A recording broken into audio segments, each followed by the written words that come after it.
Bem, eu não sei você, mas se tem algo que eu tenho curtido bastante nos últimos tempos são os jogos de terror. E eu não tô falando de jogos de terror com cenas de coisas bizarras e nojentas acontecendo na sua tela o tempo inteiro, mas sim de jogos de terror que realmente conseguem te inserir na atmosfera dele. E Fears True Phantom, sem sombra de dúvidas, é um dos jogos atuais que soube usar bem dessa fórmula. E pra você que provavelmente não conhece, Fears True Phantom é um jogo onde a jogabilidade é centrada na narração e exploração, sempre mantendo a ênfase na sua história e na atmosfera que esse jogo carrega. A franquia Fears True Phantom conta com 4 jogos até então, sendo o primeiro deles o Fears True Phantom Home Alone, em seguida o Norwood Hitchhike, depois o Carson House e por último o Ironbark Lookout. Todos esses jogos contam uma história de personagens distintos, mas que na verdade todos eles possuem algo em comum. Todos enfrentaram verdadeiras histórias de terror. E bem, as histórias dos jogos de Fears True Phantom, elas são bem grandes até, sendo que elas também são baseadas em fatos reais. Mas nesse vídeo eu não quero me aprofundar de fato na história real que inspirou o jogo, mas eu quero contar a história de cada episódio e dividir também a minha opinião do que é de fato esse jogo. Mas enfim, chega de enrolação e vamos entrar nesse universo vasto, amedrontador e complexo que é Fears True Phantom.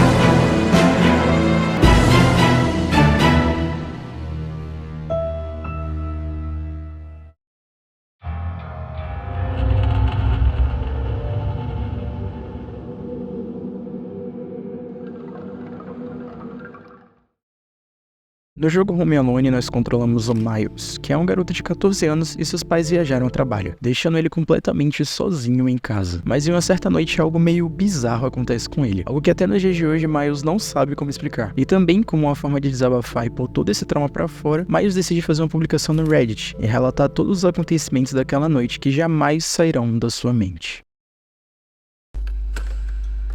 A única coisa que eu tinha pra fazer naquele dia era o meu dever de casa, mas eu tava com fome e decidi comer alguma coisa antes. Miles, no começo da sua narrativa, conta que seu horário de sono estava completamente desregulado. E logo no começo da narrativa a gente pode perceber isso, até porque o seu despertador apita às 8 horas da noite. E com o som alto do despertador, Miles acorda repentinamente e começa a caminhar pelo seu quarto. Miles então decide sair do seu quarto e quase que imediatamente ele recebe uma mensagem da sua mãe. Oi filho, como você tá?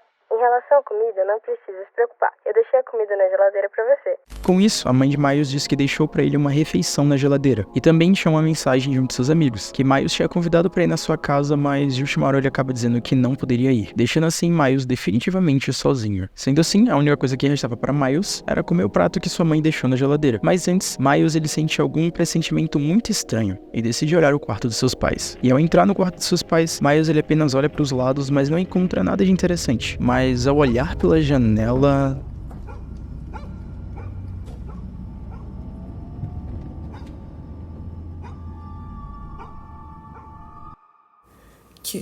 Quem é aquele cara?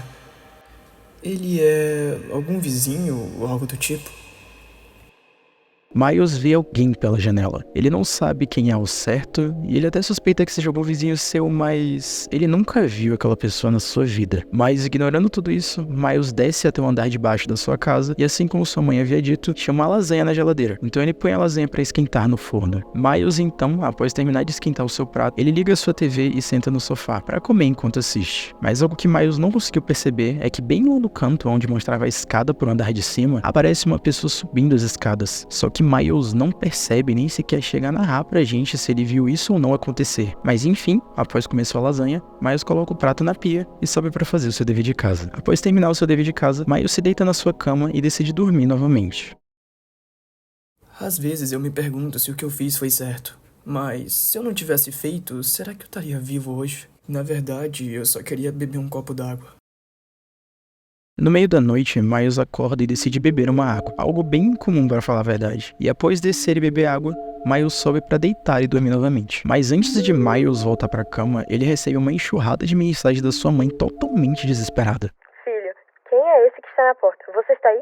A Paula acabou de me mandar mensagem dizendo que tem esse cara assustador na porta. Nem eu, nem ela sabemos quem é.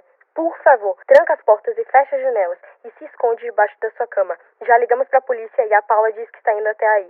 E por favor, não abra a porta. A mãe de Miles simplesmente envia pra ele uma foto de alguém que está na sua porta. E Miles acaba agindo de forma impulsiva e desce pra ver pela janela quem poderia ser.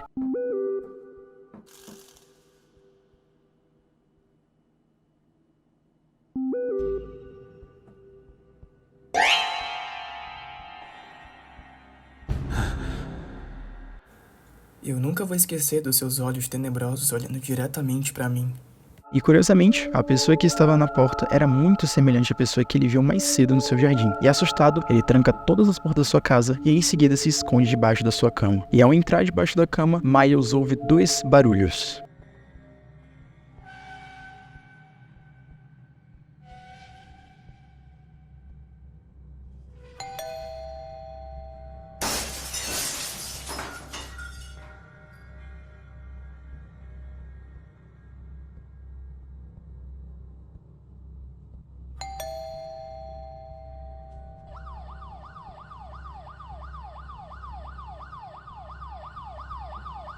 Porém, após alguns momentos de espera, o som da sirene da polícia começa a ecoar pelo local.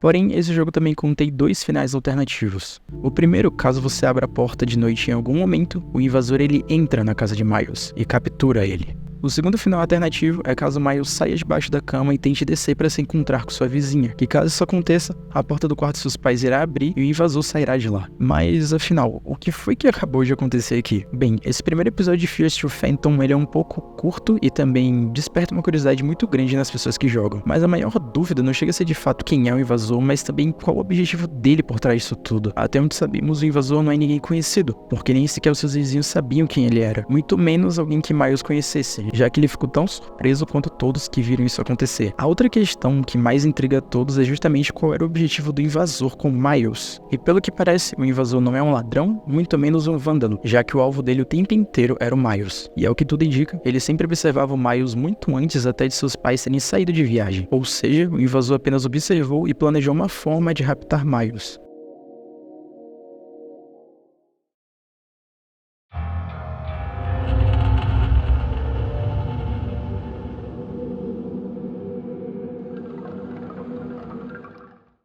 Bem, o segundo jogo da saga Fears to Phantom se chama Norwood Hitchhike. Esse é um jogo um pouco maior do que o anterior e tem uma história bem legal e uns detalhes muito interessantes pra gente prestar atenção. Basicamente, no segundo jogo da trama a gente controla outro personagem, uma garota dessa vez, chamada Holly. E Holly basicamente estava voltando para sua casa depois de um evento, até que seu carro para de funcionar. E ela acaba passando a noite em um motel. E algumas coisas estranhas começam a acontecer. Mas enfim, chega de enrolação e vamos pra história.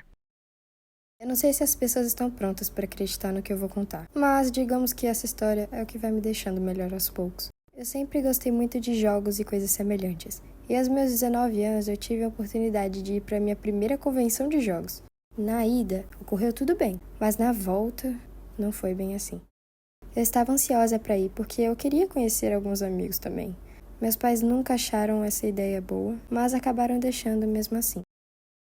Bem, no começo da narrativa, Holly está viajando com um carro velho do seu pai, e para evitar trânsitos e estresses semelhantes durante a viagem, Holly acaba optando por seguir um caminho alternativo do convencional. Em um certo momento, Holly percebe que seu carro estava ficando sem gasolina, mas por sorte ou coincidência, tinha um posto de gasolina logo mais à frente. E parando no posto de gasolina havia também uma loja de conveniência, e na loja de conveniência havia algumas coisas para se comprar, inclusive por meio de mensagens, sua mãe pede para que ela comprasse ração para o cachorro dela. Quando Holly vai pagar a ração do cachorro e vai falar com o vendedor, ele pergunta quem ela é e pra onde ela estava indo. Holly acaba preferindo por não dar muitos detalhes da sua vida ao vendedor, até porque ela nem conhecia ele. Mas antes que Holly saísse da loja, o vendedor chama sua atenção mais uma vez e diz pra ela tomar cuidado na estrada e que ela não desse carona pra ninguém, principalmente uma mulher que ele diz que anda vestida de branco e azul no meio da estrada. O vendedor diz que essa mulher é um suposto espírito vingativo que atormenta as estradas de Norwood.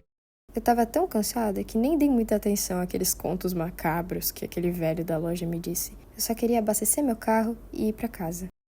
E seguindo viagem, algumas coisas estranhas começam a acontecer. O rádio que estava tocando começou a emitir sons distorcidos e a luz do farol começou a piscar do nada. Mas Holly continua seguindo viagem, fingindo que nada daquilo estava acontecendo. E logo mais à frente, Holly encontra alguns troncos que estavam bloqueando a sua passagem. Então ela desce do carro e usa toda a sua força para movê-los para fora da estrada. Mas quando ela entra novamente para voltar a dirigir, o seu carro não ligava e tinha dado algum problema na bateria. E sem opções e também sem o mínimo sinal de internet, Holly acaba tendo que ficar ali e pedir carona para alguém. Porém, todo o carro que passava não dava a mínima para ela, até porque era justamente o local onde o vendedor disse que a tal mulher aparecia, e ninguém na estrada queria se arriscar a sair dando carona por aí. Porém, algum tempo depois, uma caminhonete atende o pedido de Holly, e a pessoa que lhe ofereceu carona é justamente a outra pessoa que estava com ela na loja de conveniência. E sem outras opções, Holly coloca as coisas na carroça e entra no carro. Eu não sabia quem era aquele senhor, e ele tentou puxar um assunto comigo, mas, sinceramente, nem eu tava tão afim de conversar assim. Seguindo viagem, aquele senhor começa a puxar um assunto com Holly e fala principalmente sobre os mitos que o vendedor tinha contado pra ela. E ele diz que não acreditava em coisas daquele tipo. E após algumas horas de viagem, o senhor que deu carona pra Holly deixa ela em um motel, onde ela poderia passar a noite e buscar alguma forma de ajeitar o seu carro no dia seguinte. Ao chegar na recepção do motel, Holly consegue um quarto, e o recepcionista do motel apenas adverte Holly para que ela não faça barulho para não incomodar os demais hóspedes. E ele também diz a Holly que um amigo dele vai ajudar a consertar o carro dela na manhã seguinte. E chegando no seu quarto, Holly nota que algo estranho está acontecendo.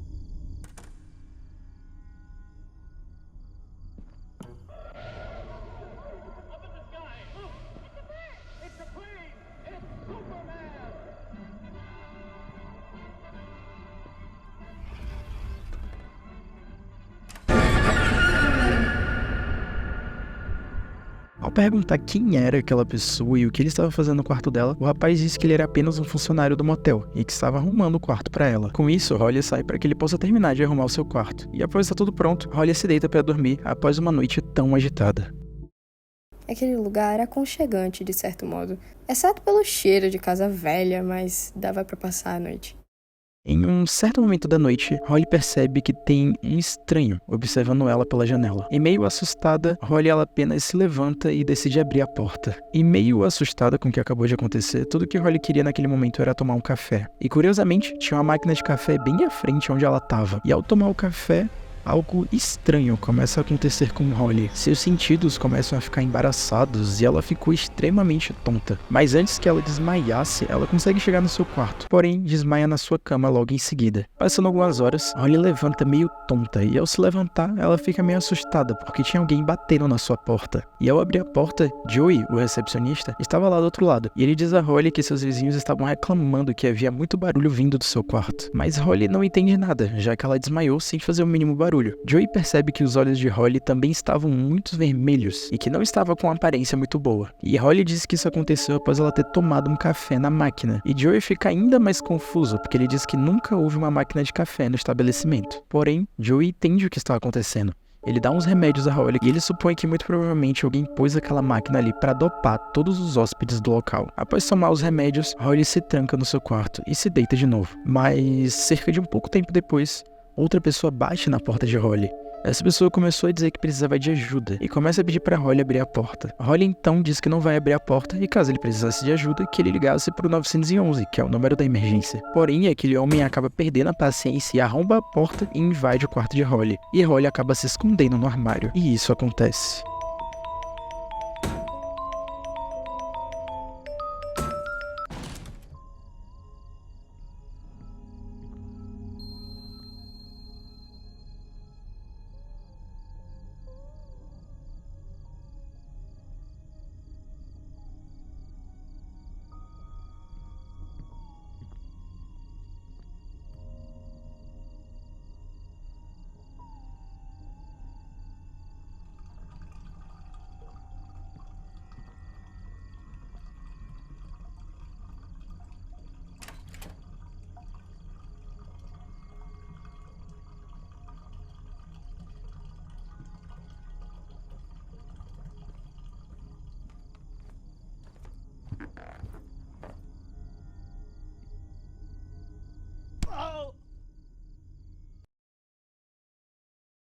Durante essa viagem, eu descobri que monstros existem sim, e eles são mais humanos do que podemos imaginar. No final de tudo, chamaram a polícia e aquele homem foi preso. E pelo que parece, aquele homem fazia parte de alguma quadrilha envolvida com drogas ou de algum culto secreto que raptava pessoas. Eu sinceramente não consigo acreditar nisso até hoje. É bem bizarro se você parar pra pensar. Apenas tomem cuidado por onde vocês andam.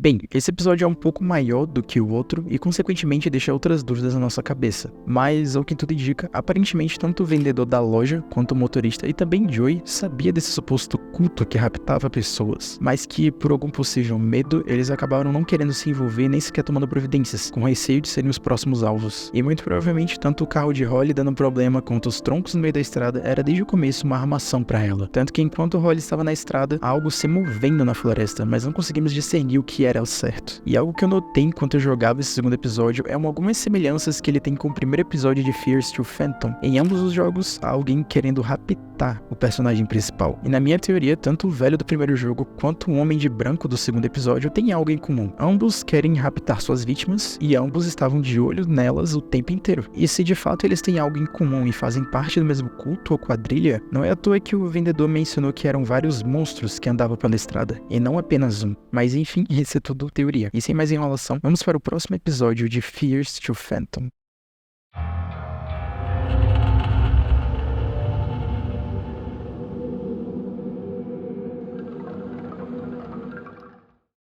Bem, esse próximo jogo da série Fears to Phantom se chama Carson House, onde nós acompanhamos a história de Noah, um jovem de 18 anos que foi chamado para cuidar de uma casa de um homem chamado Carson. E quando tudo parecia apenas ser uma noite normal,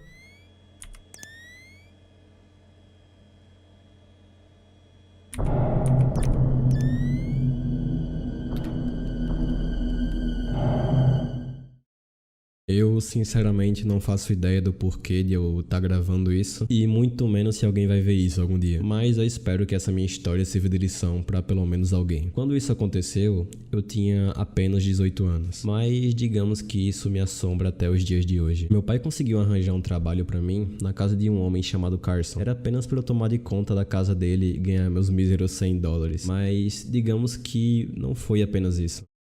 No começo da narrativa, Noah está em uma lavanderia. Do lado de fora tá caindo uma chuva muito forte, mas até então tudo parece tranquilo. E caminhando pela lavanderia, Noah desce em uma sala que tem uma fileira imensa de máquinas de lavar. E seguindo reto, em um momento a tela escurece. E Noah aparece de novo no início da sala. Mas dessa vez começa a tocar uma música tensa e Noah começa a correr em linha reta. A sensação que tanto a música quanto a cena causam é como se fosse uma perseguição. Mas quando você olha pra trás, não tem ninguém atrás de você. Até que em um certo ponto, Noah acaba encontrando uma pessoa sentada no meio da lavanderia. E ao falar com aquele homem, ele começa a pedir por alvejante, mas Noah não entende nada. Mas de repente, aquele homem começa a chamar pelo nome de Noah. Noah, você está aí? Não é mais hora de dormir. Noah então acorda dentro de um carro ao lado do seu pai. A cena da lavanderia, na verdade, não se passou de um sonho. O pai de Noah então começa a conversar com ele e pergunta se ele realmente está preparado para aquele trabalho. E respondendo que sim, o pai de Noah deixa ele na frente da casa que ele teria que cuidar durante aquela noite. Com isso, Noah pega a chave que o dono deixou escondida para ele e entra na casa. E explorando a casa, Noah começa a vasculhar a casa para ver o que de interessante tinha por ali. Aquela casa era bem grande até, e parecia ser um lugar bem aconchegante para passar a noite, mas mal sabia eu que era questão de tempo até as coisas começarem a ficar estranhas. Em um momento, Noah encontra uma porta com a placa escrito "Não perturbe". E Noah, ignorando aquela placa, ele entra mesmo assim, e quando ele entra pela porta, ele vê que tinha uma espécie de estúdio de fotografia ali dentro, dando a entender que o dono da casa era provavelmente um fotógrafo ou alguém que atuava na área de audiovisual. Mas em um certo momento, Noah recebe mensagens de duas pessoas. A primeira pessoa é a atual namorada de Noah, chamada Evelyn. Eles trocam mensagens bem legais até, mas as mensagens mais recentes, eles falam sobre uma tal de Kara, que aparentemente é uma garota que Noah não se dá muito bem. A segunda pessoa que enviou mensagem para Noah foi o Sr. Carson, dono da casa. Ele lamenta por ter saído da casa antes que Noah chegasse e pede para que Noah desse comida para seu cachorro. E indo até o porão tá bem escuro, então ele usa uma lanterna para poder enxergar. Noah pega um pacote de ração e entrega o cachorro e até aí tudo bem. E após isso ele recebe mais uma mensagem do Sr. Carson pedindo mais um favor. Ele pede que o Noah dê um jeitinho no seu computador, que tá com alguns problemas. E ao mexer no computador do Sr. Carson, Noah usa um antivírus, ele consegue mexer no computador normalmente. E agora ele conseguia acessar vários aplicativos, dentre eles o principal, que eram as câmeras de segurança da casa, que mal sabia ele o quanto aquilo seria importante. E quanto aquela noite parecia tranquila, Noah recebe novamente mais uma mensagem do Sr. Carson pedindo para que ele fizesse compras no mercado. Então o Sr. Carson envia uma lista para Noah de tudo que ele deveria comprar. Ele pega uma bike e segue até o supermercado. Apesar de eu já estar com os meus 18 anos, eu ainda era muito inocente na forma como as coisas funcionavam. Se eu fosse um pouquinho mais esperto, eu já teria percebido o que estava acontecendo. Ao chegar no supermercado, Noah entra e tá um clima agradável até, mas em um momento ele encontra dois de seus amigos por lá. Eles estavam conversando justamente sobre ele. Eles disseram que a sua ex-namorada, Kara, eles disseram que ela tinha acabado de sair daquele supermercado com uma tonelada de bebidas. E Noah pouco se importa com isso, até porque aquilo não tinha nada a ver com ele, então ele só pega todas as coisas que o Sr. Carson pediu pra ele e segue seu caminho de volta pra casa. Ao chegar na casa, Noah recebe mensagem de um de seus amigos, e ele diz que o Sr. Carson, que é justamente a pessoa que Noah estava cuidando da casa, estava envolvido em um escândalo. E ao pesquisar na internet sobre, Noah descobre que o Sr. Carson estava envolvido em problemas com os fãs da sua ex-esposa, e eles estavam ameaçando invadir a casa dele e fazer umas coisas não muito legais. E após Noah terminar de ler justamente isso, uma coisa acontece.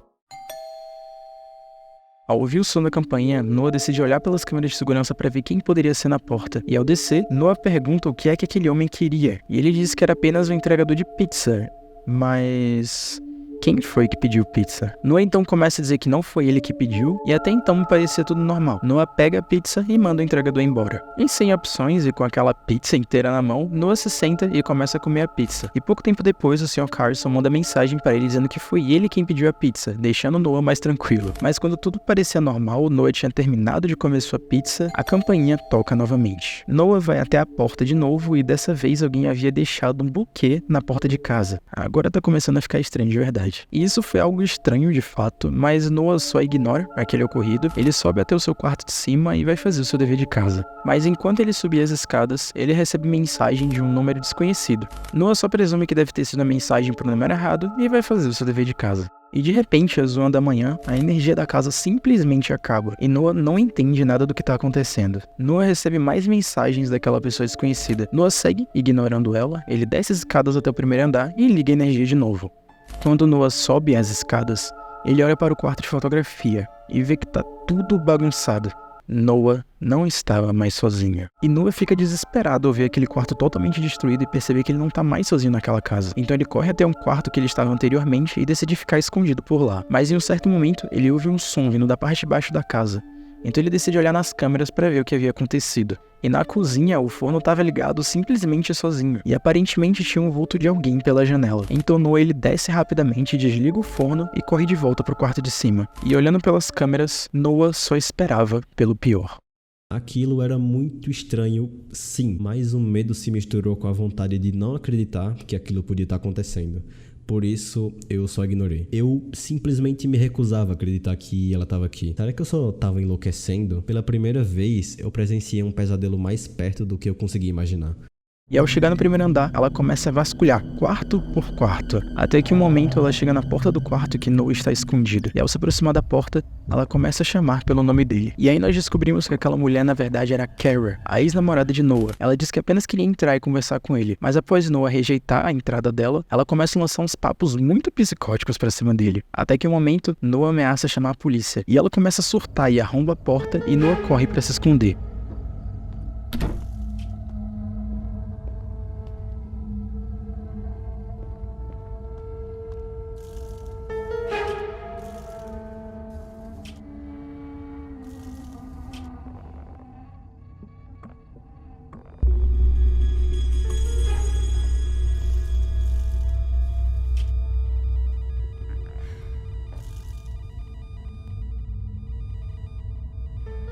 Noah.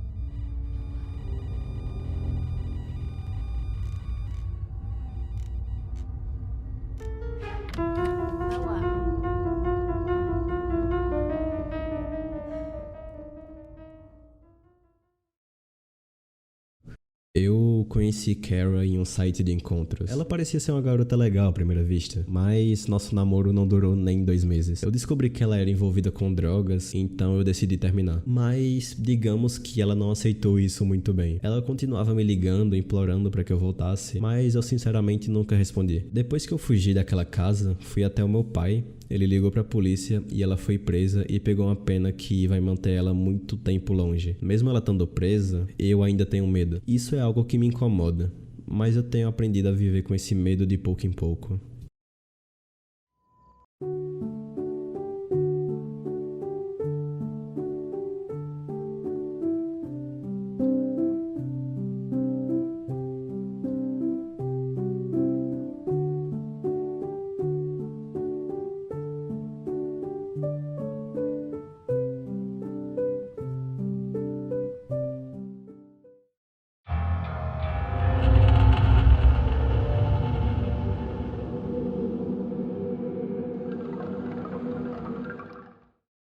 Bem, eu não consigo acreditar que estou escrevendo sobre isso, ainda mais sobre o acontecimento mais bizarro que eu já vivenciei em toda a minha vida. Isso tudo aconteceu quando eu tinha uns 24 anos. E até então eu optei por não contar nada porque eu não achei que alguém fosse acreditar.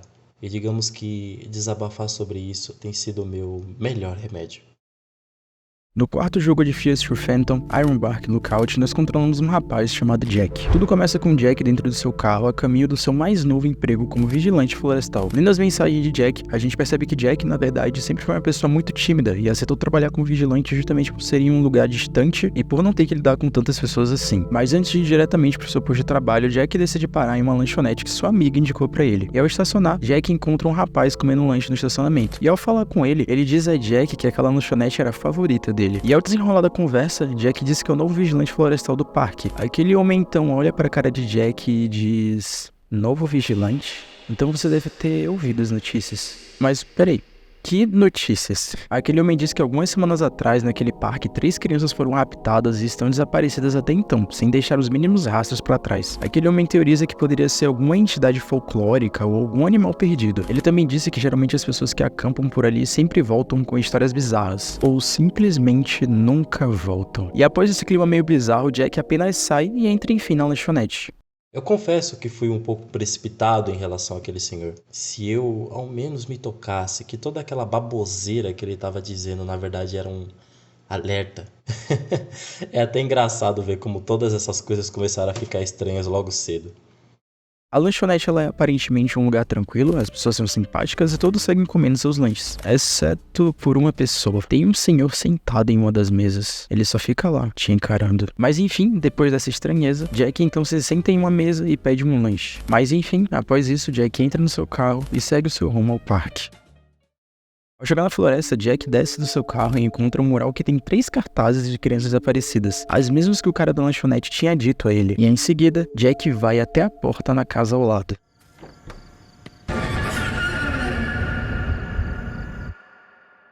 Aquele, na verdade, era um guarda chamado Billy. Ele se assustou com a chegada de Jack e pergunta: que susto, garoto. Pensei que você era um deles. Billy então verifica se Jack realmente é o novo vigilante e, ao confirmar, encaminha ele para a torre número 11. E após entregar as chaves para Jack, Billy começa a encarar Jack profundamente e diz para ele não caminhar muito para o norte, já que aquela parte era a parte mais perigosa da floresta. Com isso, Jack vai até a sua nova torre de vigilância, ele sobe até a torre e se depara com um lugar bem grande até. Ele então entra no computador e mexe em algumas coisas. Tinha um vídeo institucional explicando como as coisas funcionavam por ali e também tinha uma lista de tarefas. Mas antes que ele pudesse realizar suas tarefas...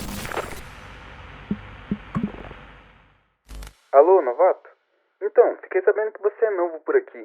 Muito prazer, meu nome é Connor. Então, tem algumas coisas que eu preciso te dizer. A primeira delas é que durante a noite faz muito frio, então pega algumas lenhas lá embaixo e liga a lareira. E após ouvir essas instruções, Jack apenas desce e busca algumas madeiras e liga a lareira. Certo, consigo ver o fogo daqui. E sobre o trabalho, não é nada tão complicado. Vai pro lado de fora medir o vento e a temperatura e depois é só colocar tudo isso no seu relatório e ir dormir. E após conversar com Connor, Jack executa suas funções. E depois de concluir o relatório, ele deita na sua cama, encerrando assim o seu primeiro dia. Jack acorda no meio da noite com um chiado vindo do seu rádio. Ele pensou que poderia ser Connor, mas ninguém respondia. Com isso, Jack sentiu uma vontade de ir no banheiro, mas o único banheiro que tinha era na parte de baixo. Com isso, Jack desce até o banheiro, depois ele sobe novamente e volta a dormir. No dia seguinte, tudo tá aparentemente tranquilo, até que um momento Connor contata Jack pelo rádio. Jack, na escuta? Eu não aguento mais isso. Não importa quantas vezes a gente diga que não pode acampar naquela área, tem sempre pessoas que insistem em fazer isso.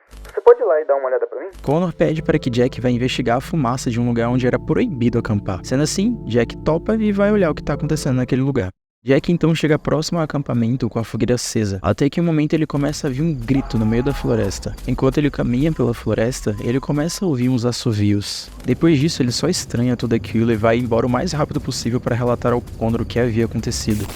Gritos?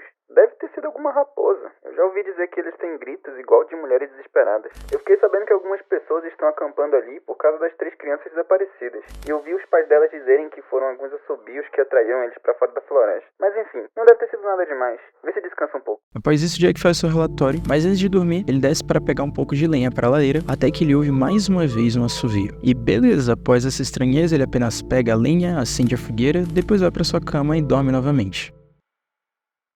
Jack começa a ouvir sons do lado de fora e ouve novamente alguns assovios. E depois de alguns segundos após aquela pessoa ir embora, Jack decide olhar o que tem na porta. Ao ver aquilo, Jack corre até o rádio e vai avisar a Connor o que acabou de acontecer. É sério que você me acordou essa hora? Olha, novato, isso deve ter sido alguma criança pegando uma prensa em você. Fica na boa, você só deve estar cansado de tudo isso. Aquilo já era motivo suficiente para eu ir embora, mas eu sinceramente preferi acreditar nas palavras do corno e manter minha cabeça no lugar. No dia seguinte, Jack tá um pouco mais atento ao lado de fora e receoso com o que pode acontecer. Até que um momento, o rádio começa a chamar, mas não era o Connor dessa vez. Oi, tudo bem? Eu me perdi na floresta e graças a Deus eu consegui contato com você. Consegue me instruir a qual caminho eu deveria seguir? Jack então instrui o homem a ir pelo caminho da esquerda. Ah, sim, muito obrigado. Eu acho que é por aqui. Tô ouvindo seus assovios. Muito obrigado. Mas Jack não estava lá e muito menos assoviando. Até que em um determinado momento...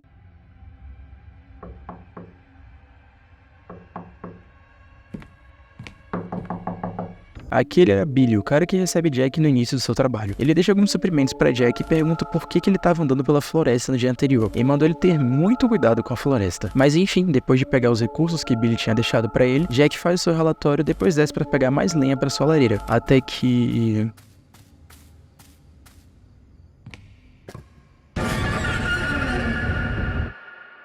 Aquele cara totalmente bizarro diz que tava ali pra fazer a manutenção de um canal de rádio e começa a lançar uns papos muito estranhos pra Jack. E no final ele diz: "Tenha uma boa noite, Jack, mas tome cuidado.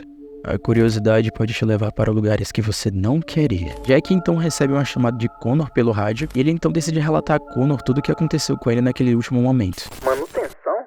Não sei não, Jack. Deve ter sido mais uma pessoa tentando pregar uma peça em você. Não chamamos ninguém pra cuidar de nada. Se você ver novamente coisas assim, tira uma foto da pessoa e manda pra gente. Após isso, Jack apenas desliga sua luz e dorme mais uma vez. Jack acorda no meio da noite e recebe uma ligação de Connor. Jack, tá aí? Desculpa te ligar esse horário, mas tem alguém queimando uma fogueira ali perto. Consegue dar uma olhada e tirar uma foto pra mim de quem é? Desculpa não te ajudar nessa, eu tô realmente bem cansado. Jack então vai pro lado de fora, pega os seus binóculos e olha em direção à fumaça. Jack então vê uma espécie de culto bizarro acontecendo, queimando um corpo no meio da floresta. E rapidamente Jack puxa sua câmera para registrar aquele momento. Então ele decide apontar para eles e tira uma foto. Porém, o flash da sua câmera revela sua posição. Em um piscar de olhos, todos aqueles homens encapuzados somem, e um deles começa a correr em direção à torre de Jack. Jack então tranca todas as portas e janelas e se esconde debaixo da cama. Com isso, aquele homem encapuzado começa a bater na porta, até que ele perde a paciência e arromba a porta.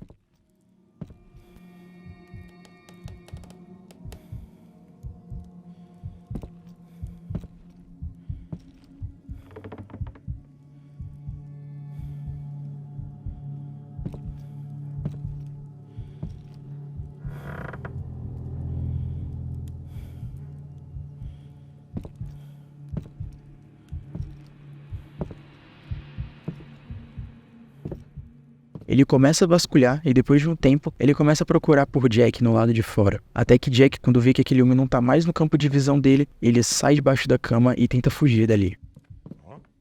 Aquele homem vê Jack, e Jack sem opções desce correndo e entra no banheiro para se esconder.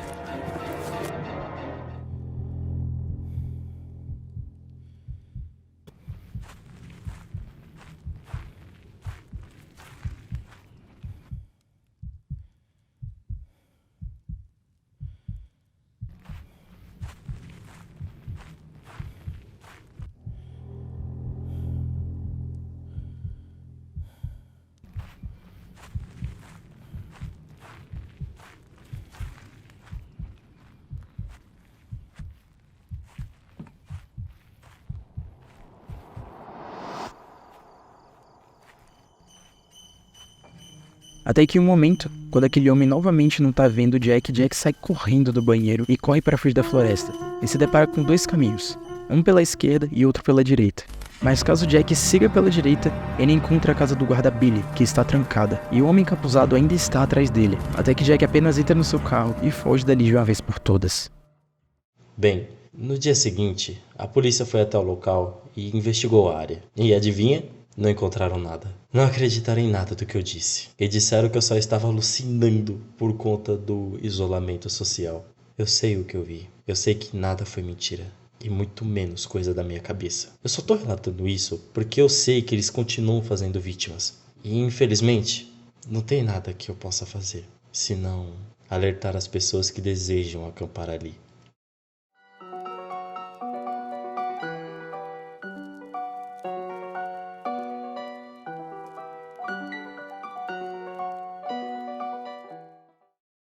Bem, esse episódio de Fear of Phantom é, sem sombra de dúvidas, o episódio que mais esconde mistérios, mas também é um dos episódios mais cheios de detalhes escondidos. Desde o começo do jogo a gente percebe quem são as cúmplices daquele culto da floresta, a começar pelo homem do estacionamento e também o próprio Billy, que são pessoas que supostamente sabiam da existência daquele culto, mas não queriam se envolver para não serem as próximas vítimas. E lembra daquele homem estranho dentro da lanchonete? Ele na verdade não era apenas uma cúmplice, mas fazia parte também do culto da floresta. Os assovios que ouvimos na floresta eram dele, e justamente em um lugar onde ouvimos os assovios foi aonde ele apareceu, e deu um papo de a curiosidade pode te levar a lugares que você não quer ir. Isso sem constar a semelhança que esse jogo tem com o segundo episódio, aonde Holly relata que aquele cara que tentou raptar ela era provavelmente de um culto ou algo semelhante. Isso sem constar que também houve invasão à casa de Miles por uma pessoa que queria raptar ele dentro da sua própria casa. E a maior dúvida que fica é, será que todos esses 4 jogos que eu acabei de contar a história têm alguma ligação?